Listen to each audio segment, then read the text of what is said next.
السلام عليكم ورحمة الله وبركاته. نحمده ونصلي على رسوله الكريم.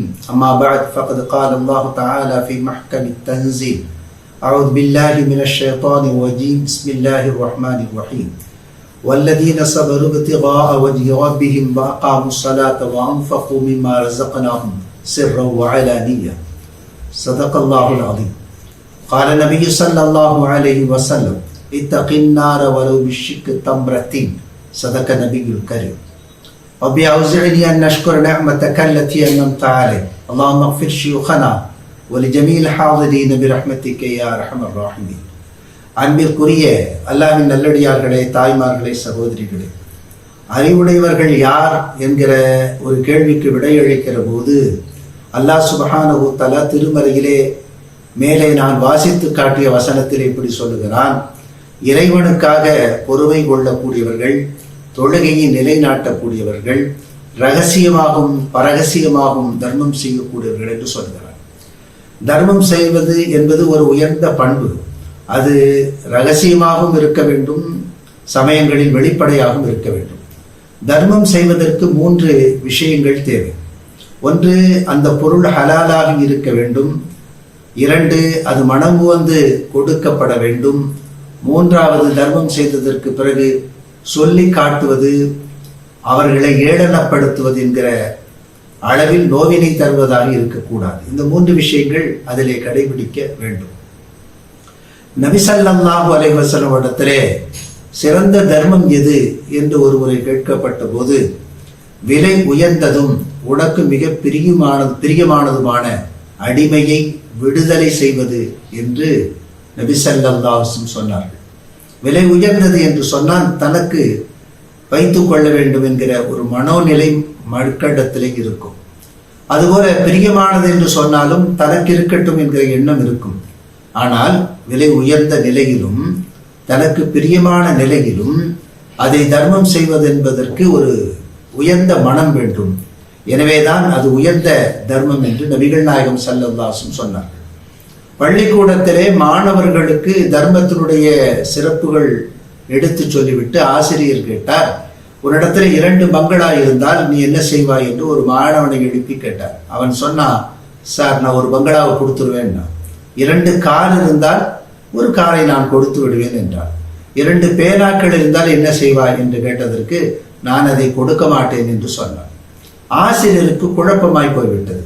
2 பங்களாக்களில் ஒரு பங்களாவை தர முன்வந்தவன், 2 கார்களில் ஒரு காரை தானமாக தருவதற்கு முன்வந்தவன், ஆற்றால் ஒரு சின்ன பேனா, அந்த பேனாவை கொடுக்க மாட்டேன் என்கிறானே என்று என்னடா காரணம் என்று கேட்டார். அதுக்கு ரொம்ப கூல் அவன் சொன்னா, பங்களா என்னுடைய கையில் இல்லை, காரும் இப்போது என்னிடத்தில் இல்லை, ஆனால் இப்போது 2 பேனாக்கள் இருக்கிறது. நான் ஒரு பேனாவை கொடுத்து விடுவேன் என்று சொன்னால் உடனே நீங்க கொடுக்க சொல்லிடுவீங்க. பங்களாவும் காரும் இல்லை என்கிற தைரியத்தில் நான் சொன்னேன் என்று சொன்னதாக ஒரு நிகழ்வை நமக்கு சொல்லி காட்டுகிறார்கள். மனிதனுடைய மனம் எப்போதுமே கொடுப்பதற்கு தயங்கும். ஆனால் கொடுப்பதுதான் சிறந்தது என்பதை மார்க்கம் நமக்கு சொல்லி தருகிறது. நபி ஸல்லல்லாஹு அலைஹி வஸல்லம் சொன்னாங்க, வீட்டில் உள்ள உணவை தர்மம் அளித்தால் என்ன நடக்கிறது? அந்த உணவை சமைத்ததற்காக அவளுக்கு நன்மை, அந்த பொருளை சம்பாதித்ததற்காக அவளது கணவனுக்கு நன்மை, அந்த உணவை பாதுகாத்த அந்த பெண்மணிக்கு நன்மை. இப்படி இந்த நன்மைகள் பகிரப்படுகிறது. யாருக்கும் நன்மையில் குறைவு ஏற்படுவதில்லை என்று நபிகள் நாயகம் ஸல்லல்லாஹு அலைஹி வஸல்லம் சொன்ன செய்தி அன்னை ஆயிஷா சித்திகா ரலியல்லாஹு அன்ஹா அவங்க அறிவிக்கிறாங்க. புகாரியிலே இந்த ஹதீஸ் இடம் பெற்றிருக்கிறது. மறுமையிலே அல்லாஹ் சுப்ஹானஹு வ தஆலா 7 வகையான மனிதர்களுக்கு தன்னுடைய நிழலை கொடுக்கிறான். வேறு நிழல்களே இல்லாத அந்த நேரத்திலே, அர்ஷுடைய நிழல் மாத்திரம் இருக்கக்கூடிய அந்த நேரத்திலே அல்லாஹ் சுப்ஹானஹு வ தஆலா 7 வகையான மனிதர்களுக்கு தன்னுடைய நிழலை கொடுக்கிறார்.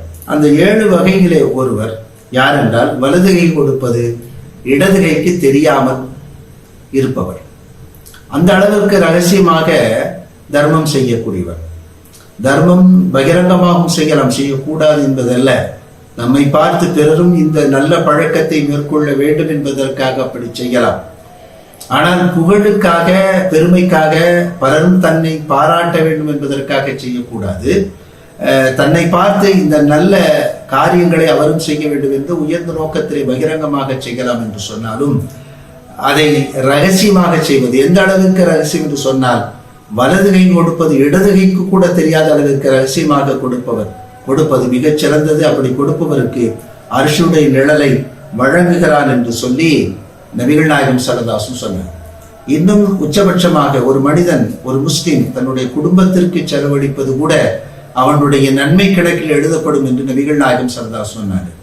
தர்மத்தின் உச்சமாக நபிகள் நாயகம் ஸல்லல்லாஹு அலைஹி வஸல்லம் சொன்னாங்க, கொடுப்பதற்கு ஒன்றுமே இல்லாவிட்டாலும் ஒரு பேரித்தம் பழத்தின் ஒரு துண்டை கொடுத்தாகிலும் உங்களுக்கென்று விதிக்கப்பட்ட நரகத்தை நீங்கள் பாதுகாத்துக் கொள்ளுங்கள், அதிலிருந்து தப்பித்துக் கொள்ளுங்கள் என்று சொன்னார்கள்.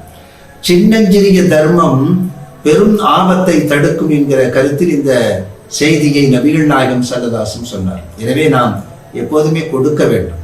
மனிதர்களிலே இரண்டு வகை இருக்கிறார்கள். ஒன்று, யாரை பார்த்தாலும் அவர்களுக்கு என்ன கொடுக்கலாம் என்று யோசிப்பவர்கள். இன்னொன்று, யாரை பார்த்தாலும் இவரிடத்தில் என்ன பெறலாம், எது நமக்கு கிடைக்கும், என்ன லாபம் என்று யோசிக்கிறவர்கள். நாம் எப்போதும் முதல் தர கூட்டமாக அந்த மக்களாக இருக்க வேண்டும். என்ன கொடுக்க வேண்டும் என்று யோசிக்க வேண்டும். கொடுப்பதற்கு என்னிடத்திலே பணம் இல்லை என்று சொன்னால் அது ஒன்றும் பிரச்சனை இல்லை, பணம் மட்டும் தான் கொடுக்கக்கூடியது என்பதல்ல. அதை தாண்டி அன்பு இருக்கிறது, வழிகாட்டுதல் இருக்கிறது, அனுசரணை இருக்கிறது. எத்தனை அவர்களுக்கு கொடுக்கலாம். நபிகள் நாயகம் ஸல்லல்லாஹு அலைஹி வஸல்லம் அன்பளிப்புகளை வழங்கிக் கொள்ளுங்கள், உங்களுக்கிடையே நேசத்தை வளர்க்கும் என்று சொன்னார்கள். அந்த அன்பளிப்புகள் அளவிலே விலையிலே சிறியதாக இருந்தாலும் சரி என்று சொன்னார்கள். அந்த அன்பளிப்பை பெறக்கூடிய மக்களுக்கு சொன்னார்கள், மிக குறைந்த அன்பளிப்பாக இருந்தாலும் அதை கேவலமாக மிக மோசமாக கருத வேண்டாம் என்று சொன்னார்கள். மொத்தத்தில் நாம் கொடுக்க வேண்டும். அப்படி கொடுப்பது இறைவனுக்கு மிக பிடித்தமானது மட்டுமல்ல, அறிவுடையவர்களுடைய பண்புகளில் ஒன்றாக அல்லாஹ் சுப்ஹானஹு வ தஆலா இந்த தர்மத்தை சொல்லுகிறார். எனவே நாமும் இத்தகைய தர்மத்தை அதிகம் செய்து அறிவுடைய மக்களாக மாறுவதோடு ஆண்டவனுக்கு பிடித்த மக்களாகவும் மாறுவோம். அல்லாஹ் நமக்கு தௌஃபீக் செய்வானாக. ஆமீன். வாஹிரு தஅவானா அல்ஹம்துலில்லாஹி ரப்பில் ஆலமீன். வஸ்ஸலாமு அலைக்கும் வரஹ்மத்துல்லாஹி வபரகாத்துஹு.